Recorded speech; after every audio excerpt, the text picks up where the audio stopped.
Mana bitta shirin ovqat qilyapmiz mana. Grechka. Go'sht, piyoz, sabzi, kartoshka, chesnok, ukrop, tuzni aralashtirib chiroyli qilib qovurib oldik.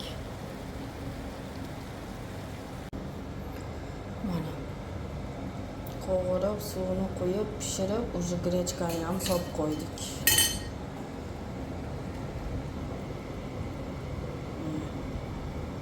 Grechkani solib qo'ydik. Endi ozgina qaynaydi, keyin o'chirib qo'yamiz. Grechka o'zi suvni tortib, o'zi shu gazli issig'iga pishib qoladi. Ja qaynatvorsa ham bo'lmaydi. Grechkani o'zi 15-20 minutdan ko'p qaynatmash kerak.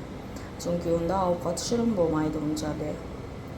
Men o'zi hech qachon grechkani betiga narsa tayyorlasam pishirmayman qozonda. Doim yuvib tashlab qaynoq suvga dimlab qo'yaman.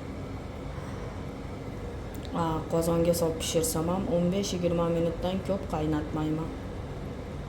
O'shanda ovqat shirinroq bo'ladi. Tayyor bo'pti mana grechkamiz. Grechkada обязательно birinchi chiroyli qilib go'sht qovurib olish kerak. Piyozni ozgina qovuriladi. Sabzini yaxshilab qovuradi. Qancha sabzi ko'p bo'lsa, shuncha shirin bo'ladi. Keyin kartoshka. Tuz обязательно.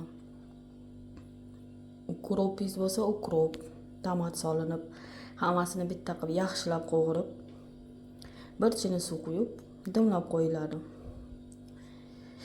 Yarim soat u yoq bu yoq qaynagandan keyin grechkani solib 15 minutda o'chirib qo'ysangiz, o'zi suvni tortib, o'zi shunaqa chiroyli bo'lib pishadi. Shunaqa shirin bo'ladi. Obedga, ujinga, даже yengil ovqat.